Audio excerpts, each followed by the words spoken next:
Delhi liquor policy scam కేసులో మరో సంచలన అరెస్ట్ జరిగింది. బీఆర్ఎస్ ఎమ్మెల్సీ కవితను ఈడీ అధికారులు కస్టడీలోకి తీసుకున్నారు. శంషాబాద్ ఎయిర్పోర్ట్ నుంచి ఢిల్లీకి తీసుకెళ్తున్నారు. అరెస్టుకు ముందు మధ్యాహ్నం నుంచి హై డ్రామా నెలకొంది. ఢిల్లీ నుంచి వచ్చిన 10 మంది ఈడీ అధికారులు బంజారా హిల్స్ లోని కవిత నివాసంలో దాదాపు 4 గంటల పాటు తనిఖీలు చేశారు. కవిత సిబ్బంది ఫోన్లను కూడా స్వాధీనం చేసుకున్నారు. సాయంత్రం 5:30 గంటలకు కవితకు నోటీసులు ఇచ్చి అదుపులోకి తీసుకున్నారు ఈడీ అధికారులు. రేపు ఢిల్లీ కోర్టులో హాజరుపరచనున్నారు. ఇటు కేటీఆర్ కూడా ఢిల్లీకి వెళ్లారు. కవిత అరెస్టు సమయంలో ఉద్రిక్తత కూడా చోటు చేసుకుంది. అడ్డుకునేందుకు ప్రయత్నించిన బీఆర్ఎస్ శ్రేణులపై పోలీసులు లాఠీ చార్జ్ చేశారు. బీఆర్ఎస్ ఆందోళనల మధ్య కవితను ఢిల్లీకి తరలించారు.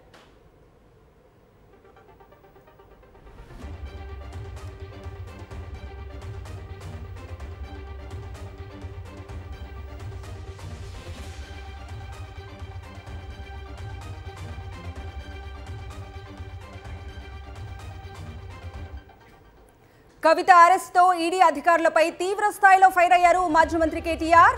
ట్రాన్సిట్ వారెంట్ లేకుండా ఎలా అరెస్టు చేస్తారని ఇన్వెస్టిగేషన్ ఆఫీసర్ను ప్రశ్నించారు. అరెస్టు చేయమంటూ సుప్రీంకోర్టుకు మాట ఇచ్చిన తర్వాత ఇప్పుడు ఎలా అరెస్ట్ చేస్తారని నిలదీశారు కేటీఆర్.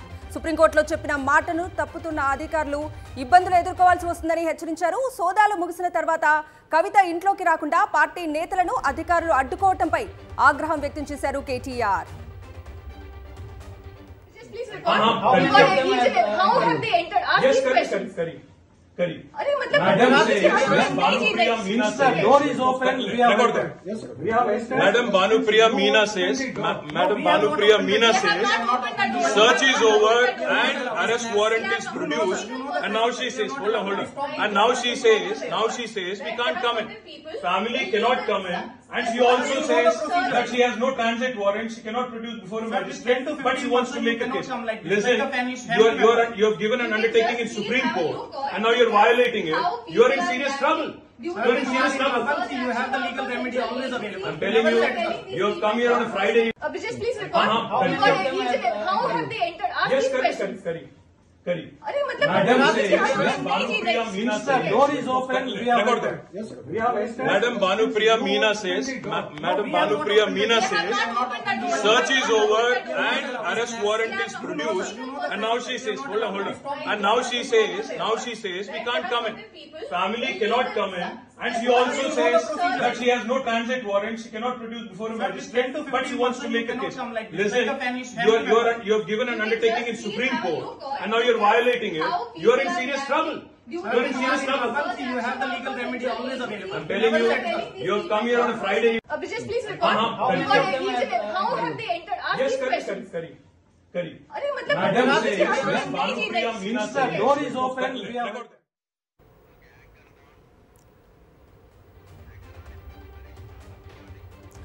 ఎమ్మెల్సీ కవిత అరెస్టు అప్రజాస్వామికమంటూ మండిపడ్డారు హరీష్ రావు. రాజకీయ కుట్రలో భాగంగానే కవితను అరెస్టు చేశారని మండిపడ్డారు. దీనికి నిరసనగా రేపు అన్ని నియోజకవర్గాల్లో నిరసనలకు దిగుతామన్నారు. రేపు ఎన్నికల నోటిఫికేషన్ రానుండగా ఇవాళ కవితను అరెస్టు చేయటం టీఆర్ఎస్ ను దెబ్బతీయడానికేనంటూ ఫైర్ అయ్యారు హరీష్ రావు.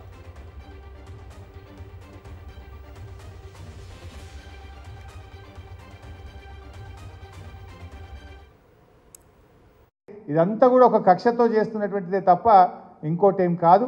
ఈ అప్రజాస్వామిక చర్యలకు నిరసనగా ఈరోజు కవిత గారి అరెస్టుకు నిరసనగా రాష్ట్ర వ్యాప్తంగా కూడా రేపు అన్ని నియోజకవర్గ కేంద్రాల్లో పెద్ద ఎత్తున నిరసన కార్యక్రమాలు చేయాలని చెప్పి పార్టీ పిలుపునిస్తూ ఉంది. ఎందుకంటే ఈరోజు ఈ అరెస్ట్ అనేది కేవలం రాజకీయంగా ప్రేరేపితమైంది. 1 సంవత్సరంన్నర కింద కవిత గారిని విట్నెస్ కింద నోటీస్ ఇచ్చారు. ఏడాది నట్టం తర్వాత ఇవాళ అక్యూజ్డ్ కింద మేము అరెస్ట్ చేస్తున్నామంటారు. అంటే ఏడాది నద్దం ఏం చేసిండ్రు మరి మీరు? ఈ 1.5 ఇయర్ నుంచి ఏం చేసిండ్రు? రేపు పార్లమెంట్ ఎన్నికల నోటిఫికేషన్ వస్తే ఇవాళ అరెస్ట్ చేయడం అనేటువంటిది ఇది పూర్తిగా రాజకీయ దురుద్దేశంతో ఒక కుట్రతో చేసినటువంటిదే తప్ప ఇంకోటేమీ కాదు.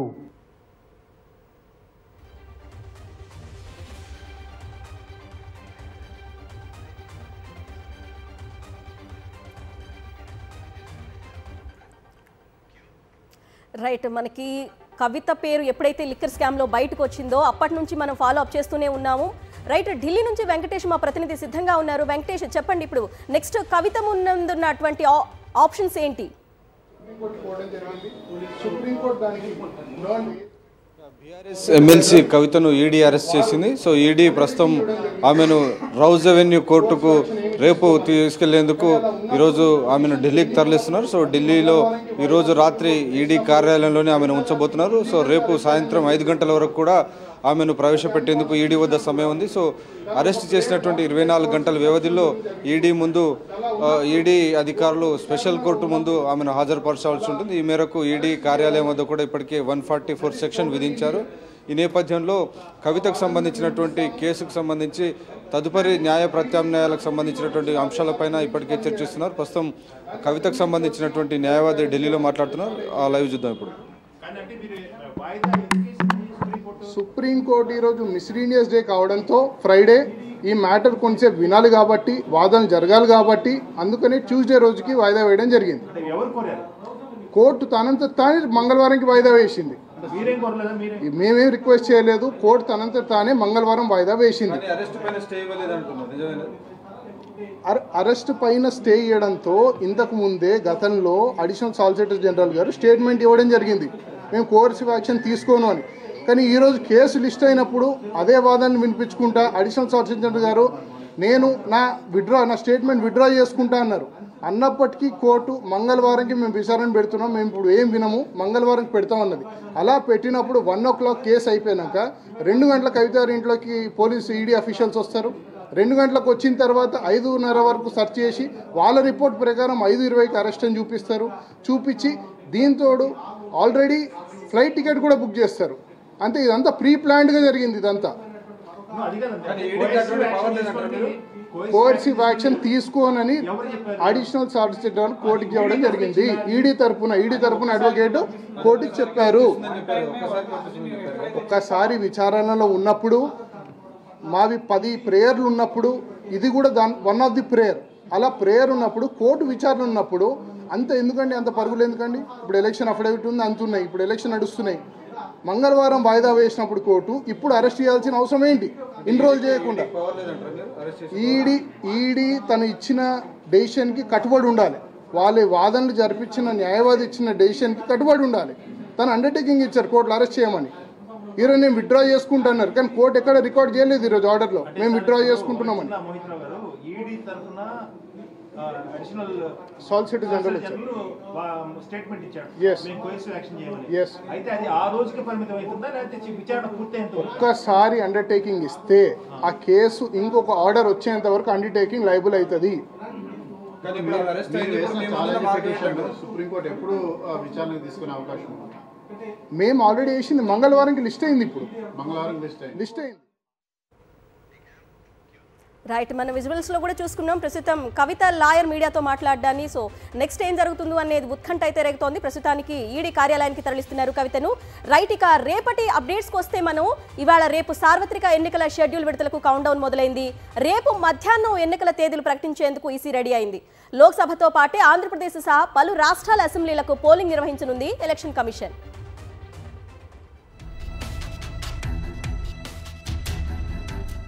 దేశమంతా ఎప్పుడెప్పుడా అని ఎదురు చూస్తున్న సార్వత్రిక ఎన్నికల షెడ్యూల్ విడుదలకు రంగం సిద్ధమైంది. శనివారం మధ్యాహ్నం 3 గంటలకు సార్వత్రిక షెడ్యూల్ ప్రకటించనుంది కేంద్ర ఎన్నికల సంఘం. లోక్సభతో పాటు ఆంధ్రప్రదేశ్, ఒడిశా, అరుణాచల్, సిక్కిం రాష్ట్రాల అసెంబ్లీ ఎన్నికల తేదీలు విడుదల కానున్నాయి.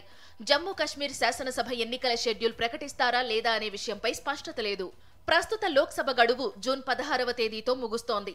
ఆంధ్రప్రదేశ్, ఒడిశా, అరుణాచల్ ప్రదేశ్, సిక్కిం అసెంబ్లీలకు ఈ ఏడాది మేలోగా ఎన్నికలు జరగాల్సి ఉంది. వీటన్నింటికీ ఒకేసారి షెడ్యూల్ ప్రకటించనుంది ఈసీ. ఈ మేరకు రాష్ట్రాలు, కేంద్రపాలిత ప్రాంతాల్లో పర్యటించి క్షేత్రస్థాయిలో పరిస్థితులు, ఎన్నికల సన్నద్ధతను సమీక్షించి షెడ్యూల్ ఖరారు చేసింది. ఆంధ్రప్రదేశ్లో 175 అసెంబ్లీ, 25 లోక్సభ స్థానాలకు తేదీలు ప్రకటించనుంది ఈసీ. కేంద్ర ఎన్నికల సంఘంలో 2 కొత్త ఎలక్షన్ కమిషనర్లను గురువారం ఎంపిక చేసింది ప్రధాని మోదీ నేతృత్వంలోని త్రిసభ్య కమిటీ. ఈసీలు బాధ్యతలు చేపట్టాక సార్వత్రిక షెడ్యూల్పై కీలక సమావేశం నిర్వహించారు chief election commissioner Rajiv Kumar. ఆ తరువాత ఎన్నికల తేదీల ప్రకటనపై అధికారిక ప్రకటన వచ్చింది. 2019 లోక్సభ ఎన్నికల షెడ్యూల్ మార్చి 10న విడుదలైంది. ఏప్రిల్ 11 నుంచి మే 19వ తేదీ వరకు 7 దశల్లో పోలింగ్ జరిగింది. మే 23న కౌంటింగ్ నిర్వహించి ఫలితాలు ప్రకటించింది ఈసీ.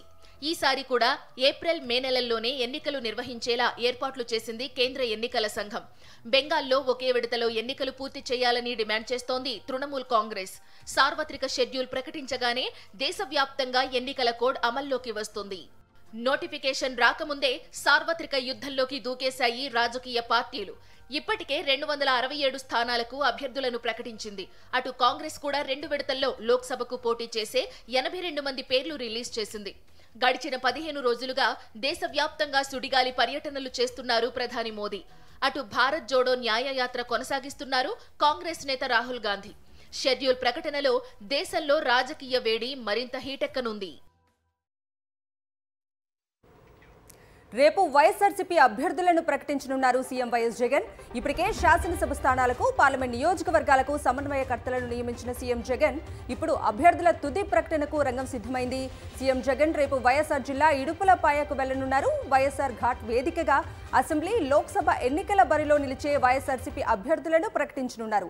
మొత్తం 175 అసెంబ్లీ, 25 ఎంపీ అభ్యర్థులను ఒకేసారి ప్రకటించనున్నారు. 2019 ఎన్నికల సమయంలోనూ ఇడుపులపాయ నుంచే అభ్యర్థుల లిస్టును ప్రకటించారు. ఇప్పుడు కూడా ఇడుపులపాయలోనే అభ్యర్థులను ప్రకటించనున్నారు. ప్రధాని మోదీ హైదరాబాద్ లో పర్యటిస్తున్నారు. ఎన్నికల ప్రచారంలో భాగంగా మల్కాజ్గిరి పార్లమెంటు నియోజకవర్గంలో రోడ్ షో నిర్వహించారు. మీర్జాల్గూడ నుంచి ప్రారంభమైన రోడ్ షో మల్కాజ్గిరి చౌరస్తా వరకు సాగింది. మల్కాజ్గిరి, హైదరాబాద్, సికింద్రాబాద్ నియోజకవర్గాలను దృష్టిలో ఉంచుకొని ఏర్పాటు చేసిన ఈ రోడ్ షోకు అనూహ్య స్పందన వచ్చింది. ఈ రాత్రికి రాజ్భవన్ లో బస చేయనున్న మోదీ రేపు నాగర్ కర్నూలు పర్యటనకు వెళ్తారు. అక్కడ బహిరంగ సభలో ప్రసంగిస్తారు.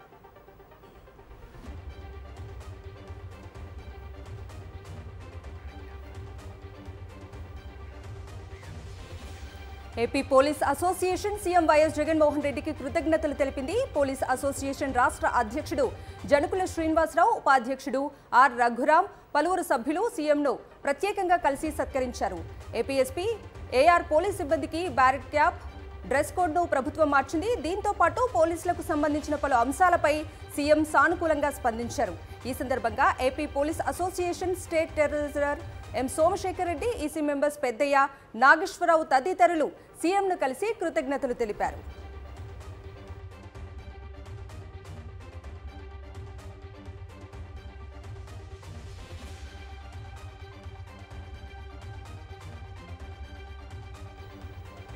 వైఎస్ఆర్సీపీలో జాయినింగ్స్ జోష్ కనిపిస్తోంది. వైఎస్ఆర్సీపీలో ముద్రగడ పద్మనాభం చేరారు. ముఖ్యమంత్రి వైఎస్ జగన్ సమక్షంలో ముద్రగడ పద్మనాభంతో పాటు ఆయన కుమారుడు గిరి పార్టీలో చేరారు. సీఎం జగన్ పార్టీ కండువా కప్పి వారిద్దరిని పార్టీలోకి ఆహ్వానించారు. ఈ సందర్భంగా వారికి శుభాకాంక్షలు తెలిపారు.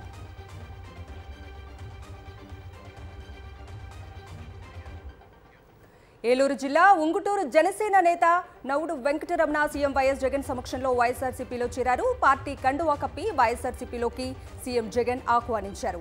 ఇక గత 2019 సార్వత్రిక ఎన్నికల్లో ఉంగుటూరు నియోజకవర్గం నుంచి జనసేన అభ్యర్థిగా వెంకటరమణ పోటీ చేశారు. ఈ కార్యక్రమంలో YSRCP regional coordinator PV Mithun Reddy పాల్గొన్నారు.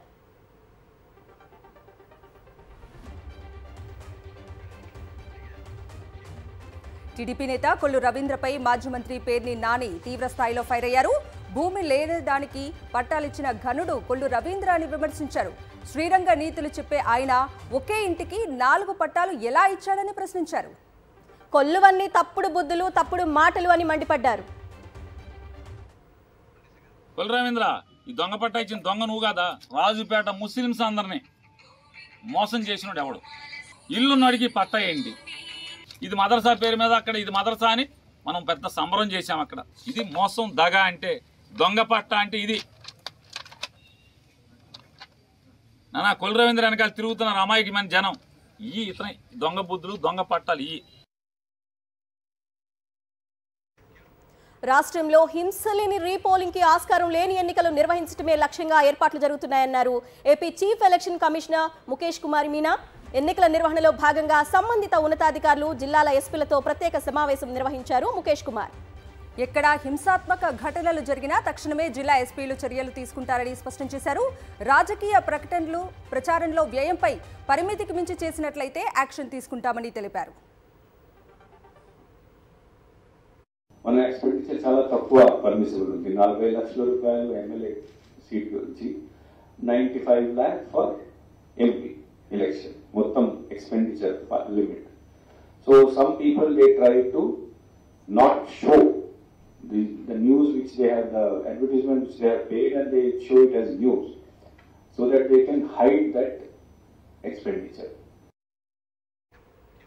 సమ్మె సమయంలో ఏపీ మున్సిపల్ కార్మికులపై నమోదైన పోలీస్ కేసులను ఉపసంహరిస్తూ హోంశాఖ ఉత్తర్వులు జారీ చేసింది. 2023 డిసెంబర్ 26 నుంచి 2024 జనవరి 11 వరకు నిర్వహించిన సమ్మె కాలంలో మున్సిపల్ అధికారుల ఫిర్యాదులు వెనక్కు తీసుకుంటున్నట్లు వెల్లడించింది.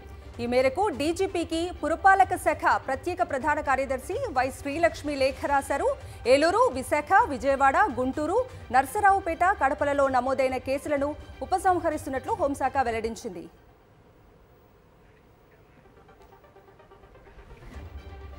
సోషల్ మీడియాలో పచ్చ బ్యాచ్ వేధింపులు తాళలేక ఆత్మహత్య చేసుకున్న గీతాంజలి కేసులో పోలీసులు వేగం పెంచారు. గీతాంజలిపై అసభ్యకరమైన పెట్టిన వ్యక్తుల్ని పోలీసులు ఇప్పటికే గుర్తించారు. ఈ కేసులో మిగతా నిందితులను పట్టుకునేందుకు 5 ప్రత్యేక బృందాలుగా ఏర్పడి గాలిస్తున్నారు. ఏపీతో సహా హైదరాబాద్, ఇతర రాష్ట్రాల్లోనూ గాలిస్తున్నారు.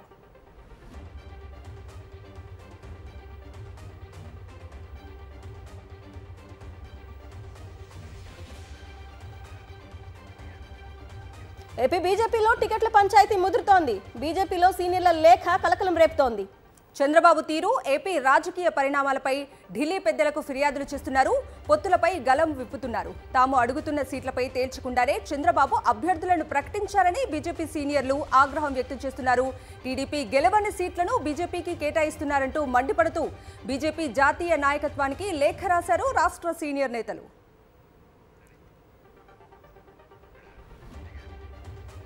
రంగారెడ్డి జిల్లా నందిగామ మండలంలోని కన్హా శాంతివనం ప్రపంచంలోనే అతిపెద్ద ధ్యాన కేంద్రంగా విరాజిల్లుతోంది. ఈ ధ్యాన కేంద్రంలో విశ్వశాంతి ఆధ్యాత్మిక సమ్మేళనం అట్టహాసంగా ప్రారంభమైంది. రాష్ట్రపతి ద్రౌపది ముర్ము తొలి రోజు కార్యక్రమానికి ముఖ్య అతిథిగా హాజరయ్యారు. కేంద్ర సాంస్కృతిక మంత్రిత్వ శాఖ హార్ట్ఫుల్నెస్ సంస్థ సంయుక్త ఆధ్వర్యంలో ప్రారంభమైన సమ్మేళనం ఈ నెల 17వ తేదీ వరకు కొనసాగనుంది. 100కు పైగా దేశాల నుంచి ఆధ్యాత్మిక సంస్థలు, పలువురు ప్రముఖులు పాల్గొననున్నారు.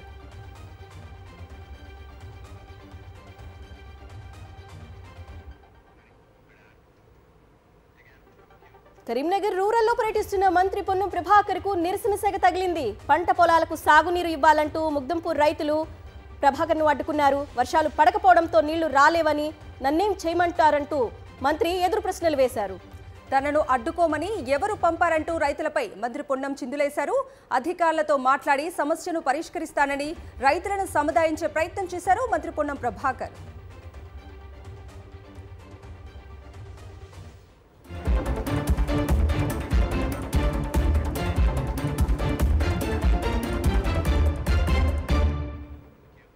ఇక నేషనల్ అప్డేట్స్ చూద్దాం. ఎలక్టోరల్ బాండ్ కేసులో స్టేట్ బ్యాంక్ ఆఫ్ ఇండియాపై మరోసారి సీరియస్ అయింది సుప్రీంకోర్టు రాజ్యాంగ ధర్మాసనం. బాండ్లకు సంబంధించిన యూనిక్ ఆల్ఫా న్యూమరిక్ నెంబర్ వివరాలు ఎన్నికల సంఘానికి ఎందుకు ఇవ్వలేదని ప్రశ్నించింది. కోర్టు ఆదేశాల ప్రకారం ఎన్నికల బాండ్ల పూర్తి వివరాలను ఎస్బీఐ ఇవ్వాల్సిందేనని తేల్చి చెప్పింది సుప్రీంకోర్టు. దీనిపై ఎస్బీఐకి నోటీసులు జారీ చేసిన రాజ్యాంగ ధర్మాసనం కేసు విచారణను సోమవారానికి వాయిదా వేసింది.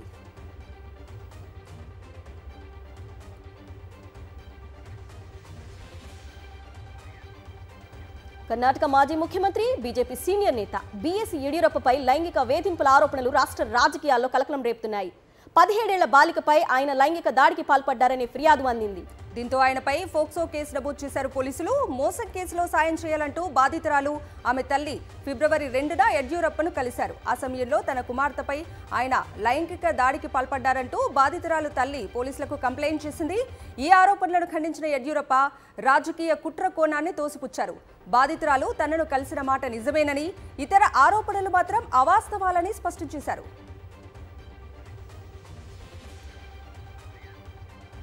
తమిళనాడును డీఎంకే కాంగ్రెస్ ఎప్పటికీ అభివృద్ధి చెందిన రాష్ట్రంగా మార్చలేవన్నారు ప్రధాని నరేంద్ర మోదీ. మహిళలతో ఎలా అనుచితంగా ప్రవర్తించాలో ఆ రెండు పార్టీలకు బాగా తెలుసని విమర్శలు గుప్పించారు. తమిళనాడులోని కన్యాకుమారిలో పర్యటించిన ప్రధాని మోదీ బీజేపీ సభలో మాట్లాడారు. జయలలితతో డీఎంకే నేతలు ఎలా ప్రవర్తించారో అందరికీ గుర్తుందన్నారు.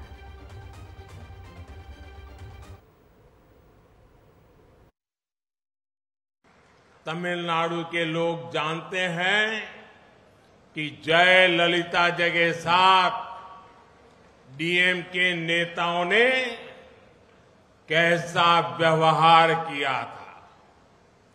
डीएमके में वही संस्कृति अब भी जारी है। తమిళ నటులు రాధికా శరత్ కుమార్ ప్రధాని నరేంద్ర మోదీని కలిశారు. కన్యాకుమారి సభలో మోదీని కలిసి బీజేపీకి మద్దతు ప్రకటించారు. ఇటీవలే తన పార్టీ ఏఐఎస్ఎంకేని బీజేపీలో విలీనం చేశారు శరత్ కుమార్. తమిళనాడు బీజేపీ చీఫ్ అన్నామలై సమక్షంలో పార్టీని విలీనం చేసిన శరత్ కుమార్ జాతీయ ప్రయోజనాల కోసం బీజేపీకి మద్దతిస్తున్నట్లు ప్రకటించారు. ఈ నేపథ్యంలో తాజాగా ప్రధాని మోదీని కలిశారు రాధిక శరత్ కుమార్ దంపతులు. వచ్చే సార్వత్రిక ఎన్నికల్లో తిరునల్వేలి నుంచి శరత్ కుమార్ లోక్సభకు పోటీ చేస్తారని సమాచారం.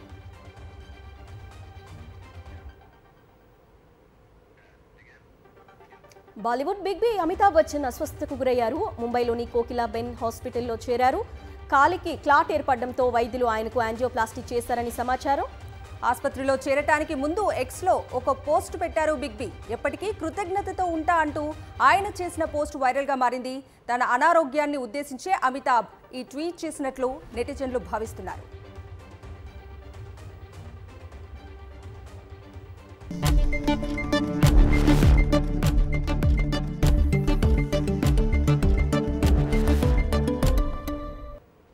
రైట్, బిజినెస్ అప్డేట్స్ చూద్దాం. అంతర్జాతీయ మార్కెట్ల నుంచి వచ్చిన నెగిటివ్ ట్రెండ్స్తో స్టాక్ మార్కెట్లు నష్టాల్లో ముగిశాయి. సెన్సెక్స్ 453 పాయింట్ల నష్టంతో 72,643 పాయింట్ల వద్ద ముగిసింది. నిఫ్టీ 123 పాయింట్ల నష్టంతో 22,023 పాయింట్ల వద్ద ముగిసింది. ఇక సెక్టార్ సూచీలో ఆయిల్ అండ్ గ్యాస్ సూచీలు 2.24%, క్యాపిటల్ గూడ్స్ సూచీలు 1.25%, పవర్ సూచీలు 0.72% నష్టపోయాయి. నిఫ్టీ టాప్ గెయినర్స్ లిస్టులో UPL 3.18%, Bharti Airtel 1.62%, HDFC life 1.53% లాభపడ్డాయి. నిఫ్టీ టాప్ లూజర్స్ లిస్టులో M&M 4.99%, బీపీసీఎల్ 4.15%, కోల్ ఇండియా 2.85% నష్టపోయాయి. పేటీఎం మాతృ సంస్థ 197 కమ్యూనికేషన్స్ కు భారీ ఊరట లభించింది. National Payments Corporation of India third party application provider licence ఇటీవల మంజూరు చేసింది. దీని ప్రకారం మల్టీ బ్యాంక్ మోడల్ కింద ఇకపై పేటీఎం బ్రాండ్ పైన యూపీఐ సేవలు అందిస్తోంది. బ్యాంకింగ్ సేవలు అందిస్తున్న Axis bank, HDFC bank, State Bank of India, Yes బ్యాంకులు ఇకపై పేటీఎం కు పేమెంట్ సిస్టమ్ ను ప్రొవైడర్ బ్యాంక్స్ గా వ్యవహరిస్తాయి. ప్రస్తుతం ఉన్న మర్చెంట్స్ కు కొత్త మర్చెంట్స్ కు ఎస్ బ్యాంక్ ఇకపై సేవలు అందిస్తుంది. అంటే పేటీఎం యూపీఐ హ్యాండిల్ కలిగిన మర్చెంట్ పేమెంట్స్ ఇకపై ఎస్ బ్యాంక్ కు రీడైరెక్ట్ అవుతాయి. ప్రస్తుతం ఉన్న యూజర్లు, మర్చెంట్లు తమ యూపీఐ లావాదేవీలు, ఆటోపే మాండేట్లను ఎలాంటి అవాంతరం లేకుండా వినియోగించుకోవడానికి ఈ నిర్ణయం వీలు పడుతుందని ఎన్పీసీఐ తెలిపింది.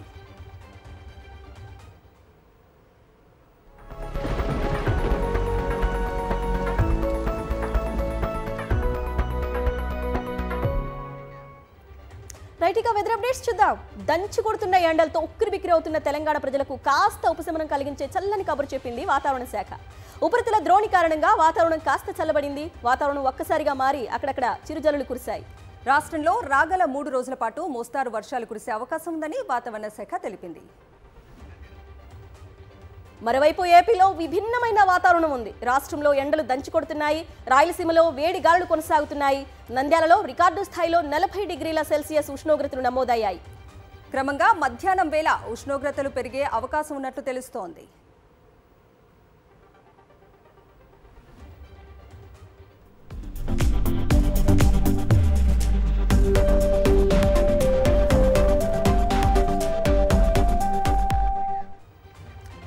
చూద్దాం. తెలంగాణ పోరాట యోధుల గాథతో రూపొందిన రజాకర్ విడుదలై పాజిటివ్ టాక్ సొంతం చేసుకుంది. యాట సత్యనారాయణ ఈ మూవీకి దర్శకుడు. చిరంజీవి విశ్వంభర జనవరి 10న విడుదల కాబోతోంది. ఇక ప్రస్తుత షెడ్యూల్లో యాక్షన్ సన్నివేశాలతో షూటింగ్ జరుగుతోంది. మమ్ముట్టి నటించిన భ్రమయుగం మూవీ మంచి విజయం సాధించింది. ఇక ఈ మూవీ లేటెస్ట్ గా ఓటీటీలోకి స్ట్రీమింగ్ కు వచ్చింది. తలా అజిత్ హీరోగా నటిస్తున్న మూవీకి గుడ్ బ్యాడ్ అగ్లీ అనే టైటిల్ ఫిక్స్ చేశారు. వచ్చే ఏడాది సంక్రాంతికి విడుదల కాబోతోంది. సంక్రాంతికి విడుదలైన హనుమాన్ మూవీ భారీ విజయం సాధించింది. శనివారం నుండి ఓటీటీ స్ట్రీమింగ్ కు రాబోతోంది. రామ్ చరణ్ బుచ్చిబాబు కాంబినేషన్ లో రాబోతున్న మూవీ పెద్ద టైటిల్ తో రూపొందబోతున్నట్టు సమాచారం. పాన్ ఇండియా రేంజ్ లో ఈ మూవీ నిర్మాణం జరుపుకోబోతోంది. ఇవి ఇప్పటివరకున్న నాన్ స్టాప్ 9 PM డీటెయిల్స్.